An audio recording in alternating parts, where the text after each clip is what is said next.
नमस्कार दोस्तों, मैं Sachin from feel good health club. आज हम हार्ट हेल्थ के बारे में बात करेंगे।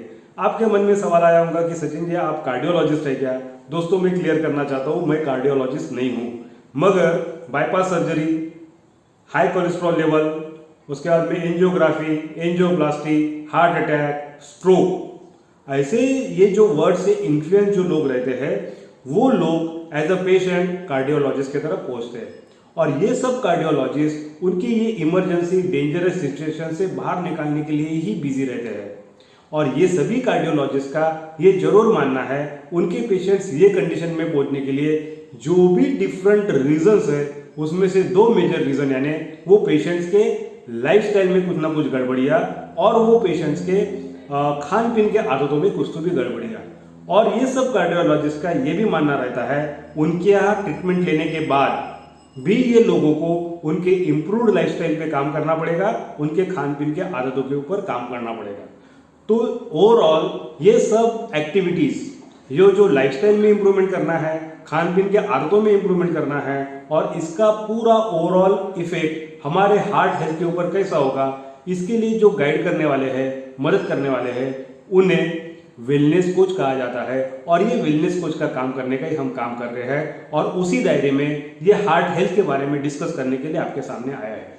आज का ये जो टॉपिक है ये टॉपिक थोड़ा सा एलेबोरेटिव है और ये हार्ट हेल्थ को एक डिफरेंट एंगल से हम इसको देखने वाले हैं, समझने वाले हैं। इसलिए मेरी रिक्वेस्ट रहेगी कि ये वीडियो आप आखिर तक जरूर देखिएगा।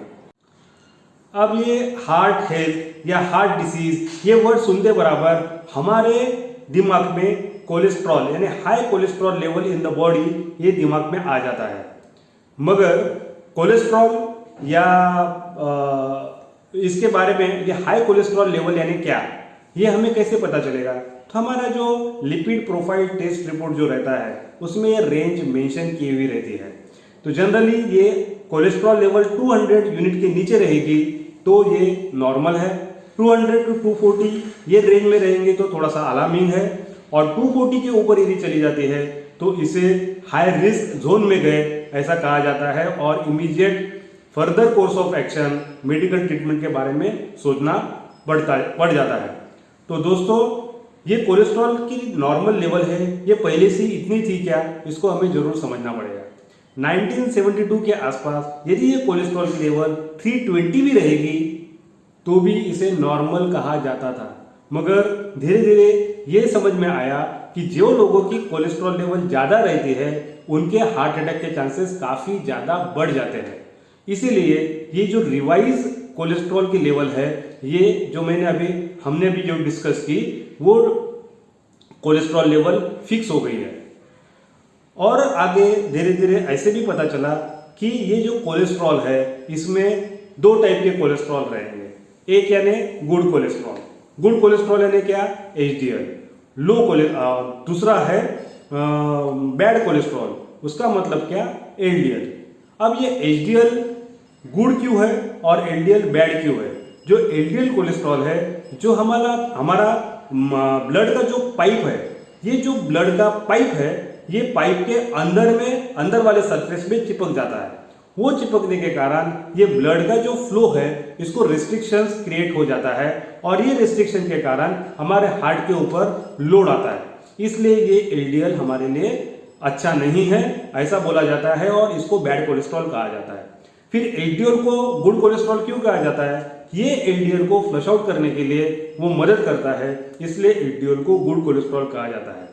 अब यहां तक तो नॉर्मल सबको पता है, ये ट्विस्ट है।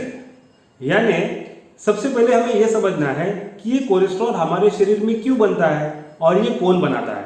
दोस्तों हमारे शरीर में ये कोलेस्ट्रॉल हमारी बॉडी ही बनाती है। अब ये जो बॉडी जिसने बनाई, हम कोई भगवान बोलेंगे, कोई नेचर बोलेंगे, कोई क्रिएटर बोलेंगे, तो इन्होंने इतनी अच्छी काम करने वाली बॉडी, ऑटोमेटिक फंक्शन करने वाली बॉडी परफेक्टली बनाई हुई है और उसने भी ये कोलेस्ट्रॉल बनाया हुआ है। तो इसका मतलब उसकी कोई गड़बड़ी हुई क्या ये बनाने में? डेफिनेटली नहीं। तो फिर उसने ये कोलेस्ट्रॉल बनाने का प्रोविजन हमारे शरीर में क्यों किया है कि बहुत सारे ऐसे बॉडी फंक्शंस है जिसमें ये कोलेस्ट्रॉल की रिक्वायरमेंट रहती है। अब ये कोलेस्ट्रॉल की रिक्वायरमेंट रहती है तो एचडीएल की भी रिक्वायरमेंट रहती है और एलडीएल की भी रिक्वायरमेंट रहती है। इसलिए ये एलडीएल बैड नहीं हो सकता है। एलडीएल तो बैड है ही नहीं। अब जो ये एलडीएल शरीर बनाता है उसे नेटिव एलडीएल हम कहेंगे, यानी जो शरीर ने बनाया उसको बोलेंगे नेटिव एलडीएल। अब ये नेटिव एलडीएल कभी भी खराब नहीं रहता है। तो ये खराब एलडीएल या खराब कोलेस्ट्रॉल, एलडीएल या खराब कोलेस्ट्रॉल, ये ऐसा क्यों बोलते हैं? तो यदि ये एलडीएल को मैं थोड़ा सा मॉडिफाई कर लूँ, ये एलडीएल को थोड़ा सा चेंज कर लूँ, तो इमीडिएटली ये एलडीएल का जो नेचर है, ये नेचर हमारे लिए डेंजरस हो जाता है। यानी सिंपल भाषा में बोलेंगे तो नेटिव एलडीएल बेचारा बहुत बढ़िया रहता है, उसका दिमाग खराब कर दिया तो वो बैड कोलेस्ट्रॉल यानी चेंज हुआ एलडीएल या मॉडिफाइड एलडीएल बन जाता है और हमारे लिए वो घातक बन जाता है। इसको ही टेक्निकल लैंग्वेज में ऑक्सीडाइज एलडीएल कहा जाता है। ऑक्सीडाइज यानी वो एलडीएल का ऑक्सीडेशन हो गया तो वो हमारे लिए खराब हो जाता है। अब दोस्तों हमें ये तो समझ में आ गया कि नेटिव एलडीएल ये कभी भी हमारे लिए खराब नहीं है। तो खराब क्या है? मॉडिफाइड ऑक्सीडाइज एलडीएल हमारे लिए खराब होता है। तो हमें क्या करना पड़ेगा? हमें बहुत सारे एंटीऑक्सीडेंट खाने पड़ेंगे।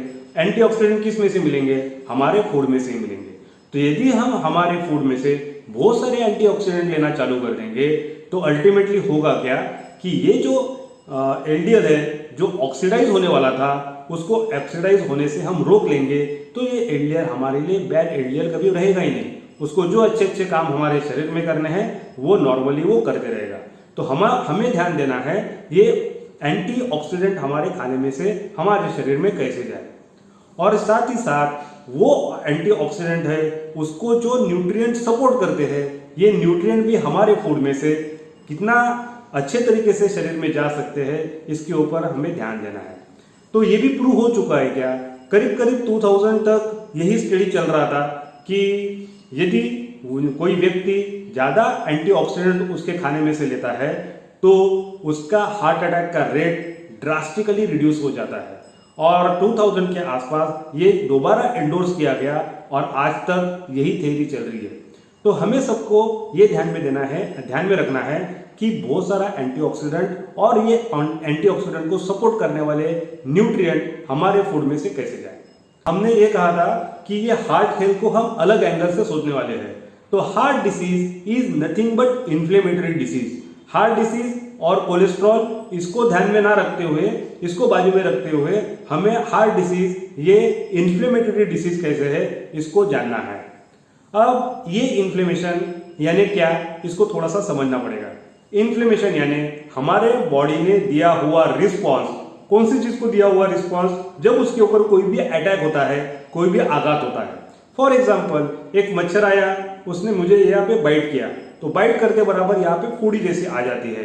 ये क्या हुआ? ये हो गया inflammatory response of the body. उसी के हिसाब से जैसे दूसरा एग्जाम्पल हम लेंगे, मैं कुछ काम कर रहा हूँ और ये काम करते वक्त मेरा सर कहीं तो भी टकरा गया, तो यहाँ पे भी एक सूजन आ जाती है। ये भी क्या है? Inflammatory response of the body.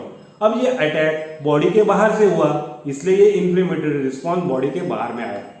मगर यदि ये इम्पैक्ट हमारे अंदर में, बॉडी के अंदर में हो रहा होगा, तो डेफिनेटली सेम कंडीशन हमारे बॉडी के अंदर में भी ये इन्फ्लेमेटरी रिस्पॉन्स हमारी बॉडी देना चालू कर देगी। तो हमारे शरीर में ये इन्फ्लेमेशन आने के कारण क्या क्या रीजंस है from heart health point of view, जो आज हमारा सब्जेक्ट है वो पॉइंट ऑफ व्यू, ऐसे कौन से रीजंस है जिसके कारण हमारे शरीर में इन्फ्लेमेशन आता है। उसमें से मेजर रीजन है ऑक्सीडाइज एलडीएल, नेटिव एलडीएल नहीं, ऑक्सीडाइज एलडीएल। उसके बाद में फ्री रेडिकल्स कैसे आते हैं हमारे शरीर में? स्मोकिंग एक रीजन है। उसके बाद में यदि मेरी बॉडी की हाई बीपी की कंडीशन है, या शुगर की कंडीशन है, या हाई कोलेस्ट्रॉल लेवल की कंडीशन है, ये सब कंडीशन में भी ये possibility internal inflammatory response body का आना चालू हो जाता है। ये सब चीज़ें जिम्मेदार रहती है। जब हम हार्ट हेल्थ की बात करते हैं तो सिर्फ हार्ट के बारे में सोच के नहीं चलेगा। ये हार्ट का जहाँ तक दायरा है वहाँ तक हमें जाके पहुँचना पड़ेगा, समझना पड़ेगा। तो हार्ट यानी एक पंप हो गया, इसको काम क्या है? ब्लड को फ्लो करने का। ब्लड किस में से फ्लो हो रहा है? कुछ तो भी पाइप लाइक स्ट्रक्चर है, वो पाइप में से वो फ्लो हो रहा है। हम बहुत सिंपल लैंग्वेज यूज करने वाले हैं। तो ये पाइप का स्ट्रक्चर हमें पहले समझना पड़ेगा।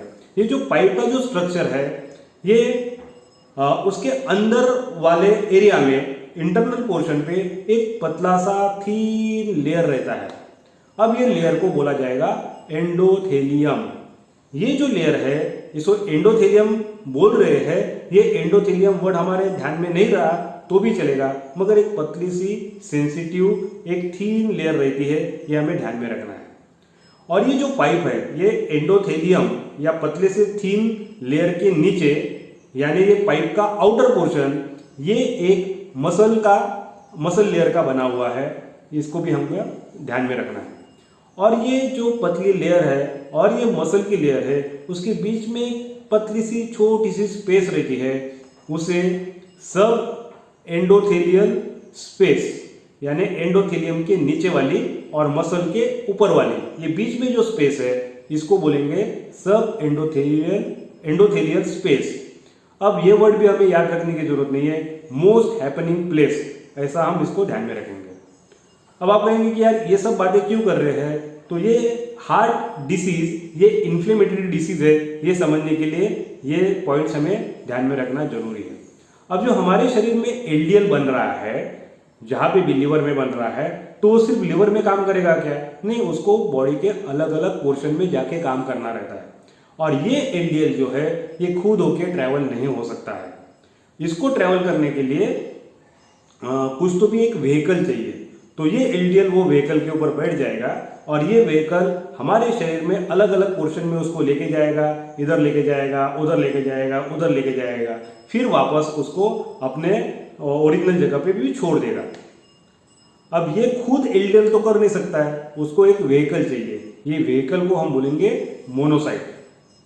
अब दोस्तों इसको और अच्छे तरीके से विजुअलाइज करने के लिए हम एग्जांपल लेते हैं। जैसे बहुत सारी पब्लिक है, ये पब्लिक को एक जगह पे काम करना है, दूसरी जगह पे जाके काम करना है, तीसरी जगह पे काम करना है, फिर अपने घर में वापस आना है, ऐसा कुछ रोज एक्टिविटी करनी है। तो इधर से उधर, उधर से उधर जाने के लिए वो क्या करेंगे? पब्लिक ट्रांसपोर्ट या व्हीकल या बस का इस्तेमाल करेंगे या वैन का इस्तेमाल करेंगे। अब हमारे शरीर में भी यही सब चल रहा है, ये हमने अभी देखा।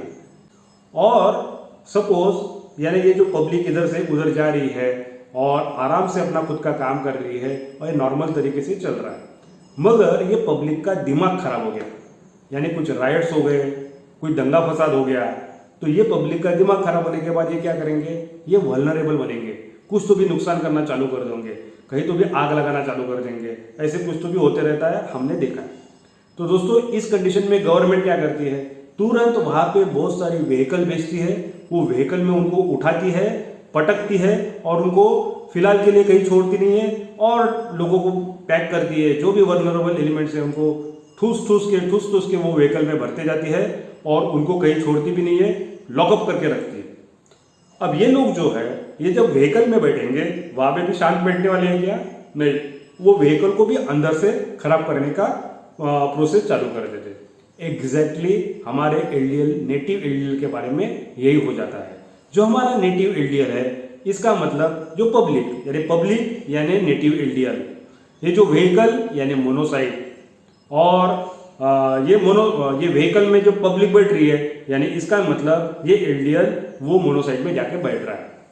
अब दंगा फसाद वाली सिचुएशन आ गई, ये सब एलडीएल का दिमाग खराब हो गया, तो वो दिमाग खराब होना बोले तो ऑक्सीडाइज एलडीएल, यदि वो ऑक्सीडाइज एलडीएल हो गए तो इनका बिहेवियर खराब हो जाता है। बिहेवियर खराब होने के बाद ये मोनोसाइट में जाके बैठ जाते हैं। बहुत सारे मोनोसाइट में जाके बैठ जाते हैं, व्हीकल में जाके बैठ जाते हैं और उसको अंदर से भी खराब करना चालू कर देते हैं। वो जो व्हीकल है, वो जो मोनोसाइट है, वो ही एक फैट जैसा बनना चालू हो जाता है।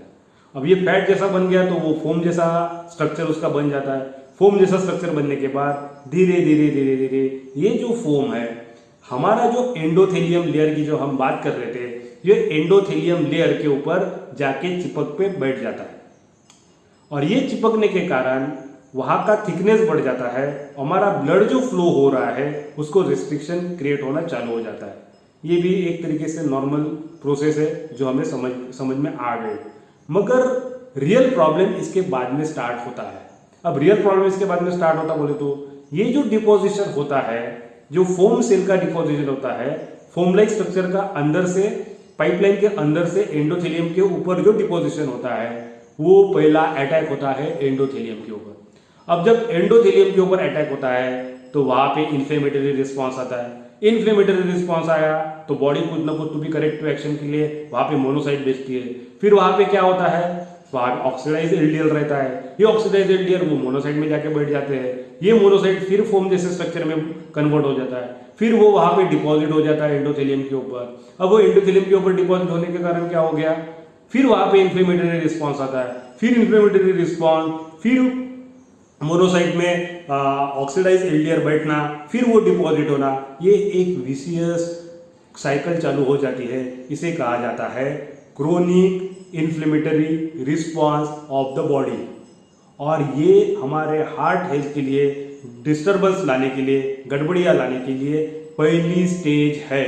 इसके बाद में तो और बहुत सारे कॉम्प्लिकेशन स्टार्ट होते हैं, मगर यहाँ तक आप सबको समझ में आ गया होगा, this is the first stage of bad heart health. ये जो क्रोनिक इन्फ्लेमेटरी रिस्पॉन्स है बॉडी का, यानी बार बार इन्फ्लेमेटरी रिस्पॉन्स देना, ये स्टेज आपको समझ में आ गया। वो जो डिपोजिशन की स्टेज थी वो यानी एक प्लेग फॉर्म हो रहा है हमारे पाइप के ऊपर, अंदर से काई जम रही है, वो भी हमको समझ में आ गया। अब ये इन्फ्लेमेटरी रिस्पॉन्स आके इसका इफेक्ट कहाँ पे होगा, जो आउटर लेयर जो हम बोल रहे थे, यानी एंडोथेलियम के नीचे वाला जो लेयर है, मसल लेयर, उसके ऊपर भी इम्पैक्ट आ रहा है, तो वो भी तो कोई रिस्पॉन्स देगा। तो ये इन्फ्लेमेटरी रिस्पॉन्स बार बार आने के कारण वहाँ पे भी एक सूजन वाली कंडीशन आ जाती है, और वहाँ पे भी इन्फ्लेमेटरी रिस्पॉन्स दोबारा आना चालू हो जाता है, बार बार आना चालू हो जाता है।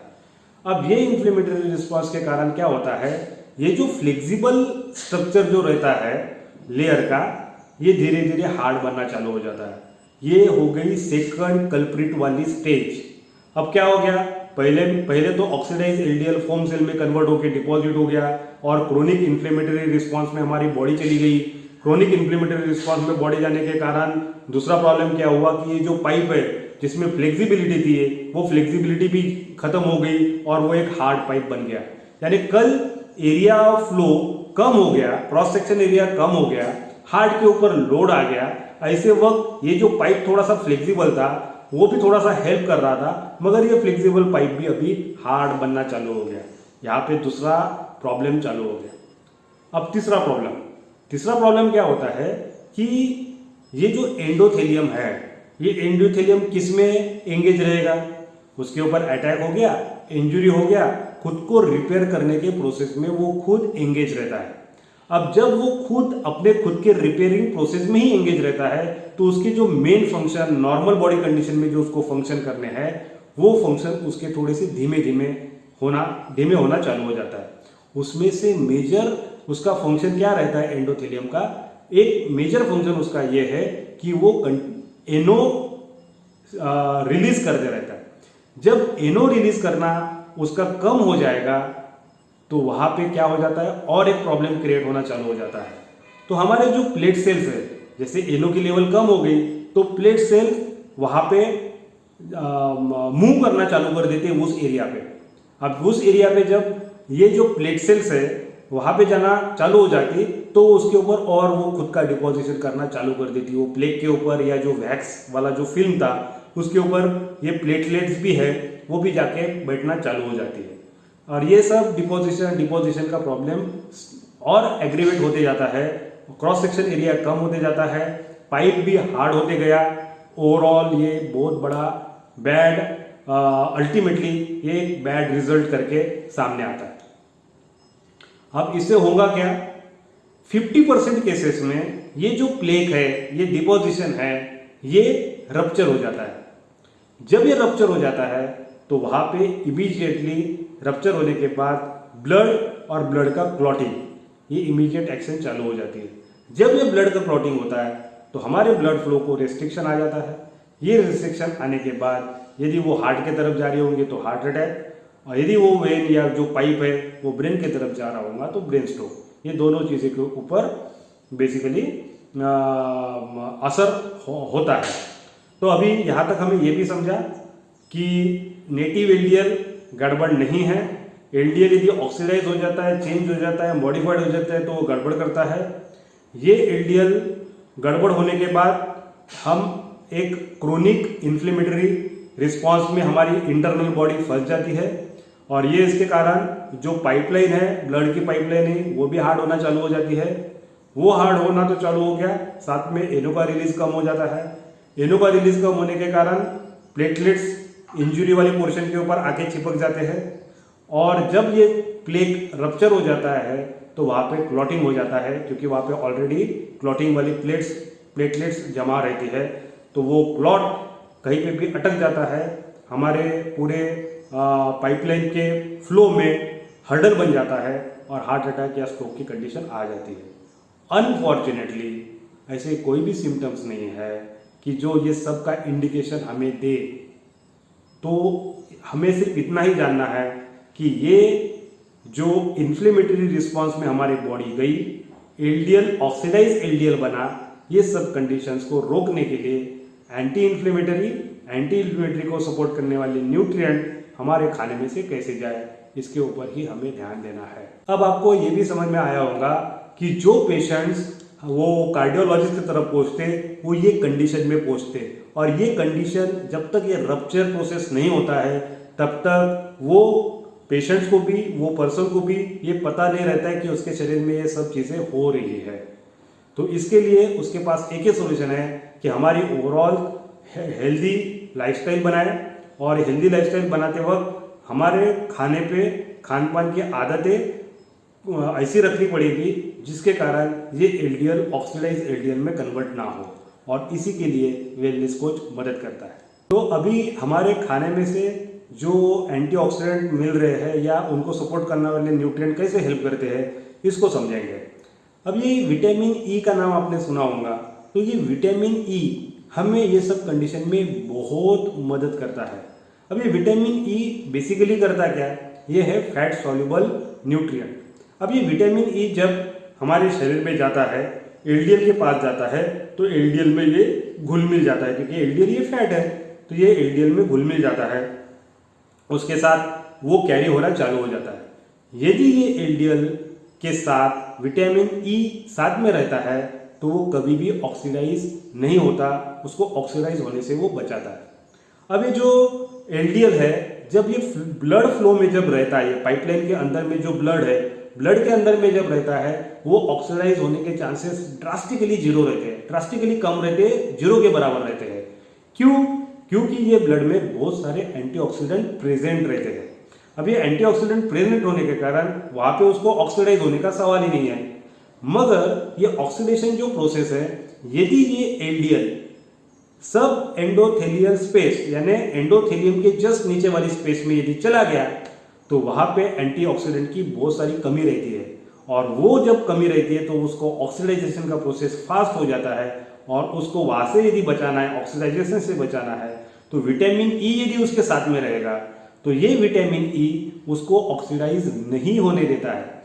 तो हमें क्या करना है, विटामिन ई वाले फूड जरूर हमारे खाने में इंट्रोड्यूस करने हैं ताकि ये विटामिन ई हमारे एलडीएल को, नेटिव एलडीएल को ऑक्सीडाइज होने से बचाएगा, और ये एलडीएल ऑक्सीडाइज होने वाले स्पेस में यदि पहुंच गया तो वहां पे भी उसको ऑक्सीडाइज नहीं होने देगा, और हमारा एलडीएल ये हरदम गुड कोलेस्ट्रॉल करके रोल प्ले करेगा।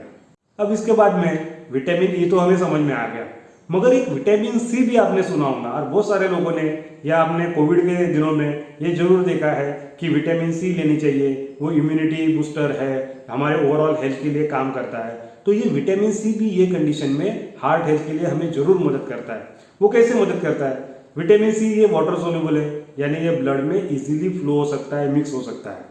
जब ये ब्लड में रहता है तो ये बहुत बड़ा काम करता है। क्यों? कैसे? कि ये जो एंडोथेलियम स्पेस, एंडोथेलियम लेयर जो है, जो तीन पतली सी लेयर जो है, ये जो लेयर है इसकी हेल्थ अच्छी रखने के लिए ये विटामिन सी बहुत ज़्यादा मदद करता है। यदि वो हेल्दी रहेगा तो उसका इनोक्रिएशन काफ़ी अच्छे से चलते रहेगा, नॉर्मल कंडीशन अच्छे चलती रहेंगी। विटामिन सी है, इसमें और एक ताकत है। इसमें क्या ताकत है? ये विटामिन ई को रीजनरेट करने के लिए भी मदद करता है। तो विटामिन ई तो हमारे लिए इम्पोर्टेंट है, मगर विटामिन सी साथ में आ जाएगा तो उसको रीजनरेट करने के लिए, वो हेल्प करने के कारण साथ में हमें विटामिन सी भी हमारे खाने में कैसे जाए, इसके ऊपर भी हमें ध्यान देना पड़ेगा। अब विटामिन सी के बारे में जब हम डिस्कस कर रहे थे तो हमने देखा कि विटामिन सी की विटामिन ई को रीजनरेट करने की कैपेसिटी रहती है, उसी के साथ साथ वो ग्लूटाथियोन इसको भी रीजनरेट करने की कैपेसिटी रखता है। अब ये ग्लूटाथियोन का क्या है, ये बहुत सारे केसेस में जो क्रोनिक आर्टरी डिसीज है, ऐसे केसेस में ये पाया गया है कि ऐसे लोगों में ग्लूटाथियोन की लेवल काफ़ी कम हो जाती है। अब ये क्या रहता है, ये हर सेल में प्रेजेंट रहता है एंडोथेलियम स्पेस के आजू बाजू वाले सेल में। तो हमारा एलडीएल जो नेटिव एलडीएल है, ऑक्सीडाइज कहाँ होता है, ब्लड में नहीं होता है, एंडोथेलियम पे भी नहीं होता है, सब एंडोथेलियल स्पेस में होता है। तो वहाँ की जो जितने के आजू बाजू टिश्यूज है, उसके हर टिश्यू में ग्लूटाथियोन प्रेजेंट रहता है, और इसकी लेवल यदि कम हो गई तो वो उसका ऑक्सीडाइज होने के लिए सपोर्ट करने वाली कंडीशन वहाँ पे क्रिएट हो जाती है। तो उसको अवॉइड करने के लिए हमें ये ग्लूटाथियोन लेवल के ऊपर भी ध्यान रखना पड़ेगा। अब ये इसको मेंटेन करने के लिए और कौन से न्यूट्रिएंट हेल्प करते हैं, तो B2 है, ये भी एक एग्जाम्पल है। उसके बाद में सेलेनियम है, ये भी हमारे खाने में से शरीर में जाने चाहिए। इसके कारण ये सब डिस्कशन में आपने ये जरूर देखा होगा कि इतने सारे माइक्रोन्यूट्रिएंट ई, सी, B2, उसके बाद में सेलेनियम, इनडायरेक्ट वो ग्लूटाथियोन की लेवल मेंटेन करने के लिए मदद कर रहे हैं। तो all these are supportive to each other. तो जब भी हम खाना हमारा प्लान करते हैं तो ये सब न्यूट्रिएंट हमारे खाने में से कैसे मिलेंगे, मिल रहे कि नहीं मिल रहे हैं, इसके ऊपर हमें जरूर ध्यान देना पड़ेगा। उसके बाद में आखिरी न्यूट्रिएंट, फाइटोन्यूट्रिएंट। आपने बहुत जगह सुना होगा फाइटोन्यूट्रिएंट के बारे में। फाइटोन्यूट्रिएंट यानी क्या, जितनी भी कलरफुल सब्जियां रहती है, वेजिटेबल्स रहते हैं या फ्रूट्स रहते हैं, इसमें फाइटोन्यूट्रिएंट्स रहते हैं। तो ये सब फाइटोन्यूट्रिएंट्स, यानी बहुत बार ये कहा जाता ना कि थाली हमारी इंद्रधनुष की कलर की होनी चाहिए, उसके पीछे के रीजन यही है कि ये बहुत सारे फाइटोन्यूट्रिएंट, माइक्रोन्यूट्रिएंट हमारे शरीर में जाने चाहिए। ये सब फाइटोन्यूट्रिएंट की एक प्रॉपर्टी रहती है, वो यानी वो एंटी इंफ्लेमेटरी रहते हैं, यानी इन्फ्लेमेशन से हमें रोकते हैं। दूसरा, ये एंडोथेलियम जो है, वो एंडोथेलियम की जो स्ट्रक्चर है, जो उसका हेल्थ है, वो अच्छा रखने के लिए काफ़ी ज़्यादा सपोर्ट करते हैं और इनडायरेक्टली एलडीएल को ऑक्सीडाइज होने से सपोर्ट करते हैं। तो इस तरीके से हमारा खाना डिसाइड करते वक्त हार्ट हेल्थ के ऊपर यदि ध्यान देना है तो ओवरऑल हमारे खाने में कैसी इंप्रूवमेंट लानी है, कौन से न्यूट्रिएंट इंक्लूड करने हैं, ताकि कार्डियोलॉजिस्ट की तरफ जाने वाले कंडीशन पे पहुंचने के लिए चांसेस जो रहते हैं वो ड्रास्टिकली रिड्यूस हो जाए। और वेलनेस कोच यहीं पे काम करता है, और ये वेलनेस कोच का काम मैं Sachin feel good health club के माध्यम से कर रहा हूँ। इसके बारे में अधिक इन्फॉर्मेशन चाहिए, हमारी सर्विसेज आपको चाहिए, तो आप हमें जरूर कांटेक्ट कर सकते हैं। हमारा ये चैनल भी आप सब्सक्राइब कर सकते हो और बेल आइकॉन पे क्लिक कर सकते हो, ताकि आपको नोटिफिकेशन आते रहे। Thank you very much.